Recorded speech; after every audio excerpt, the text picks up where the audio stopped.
Marian Rivera, pinaka-sexing Pinay ayon sa isang men's magazine. Tinanghal bilang sexiest Pinay ng FHM ngayong taon si Marian Rivera. Papayag na kaya siya ngayon na maging cover girl ng magazine? Ang chika mula kay Aubrey Carampel. Pag nag-number 1 ako, sige, magka-cover ako.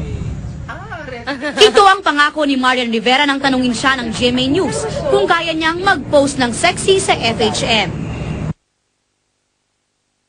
Inilabas na ng FHM ang resulta ng kanilang taunang botohan para sa FHM's 100 Sexiest Women. Si Marian ang nanguna bilang pinaka-sexing babae sa Pilipinas. Mula sa top 24 noong 2007, si Marian na ngayon ang may hawak ng titulo bilang Philippines Sexiest.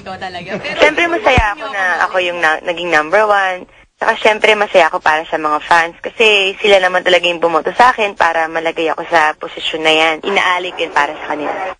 Pumangalawa kay Marian si Katrina Halili. Global winner ang Transformer star na si Megan Fox. Number 4 si Angel Locsin. Pasok din sa top 10 ang sexy kapuso stars ng sina Diana Zubiri na nasa ika-5 pwesto.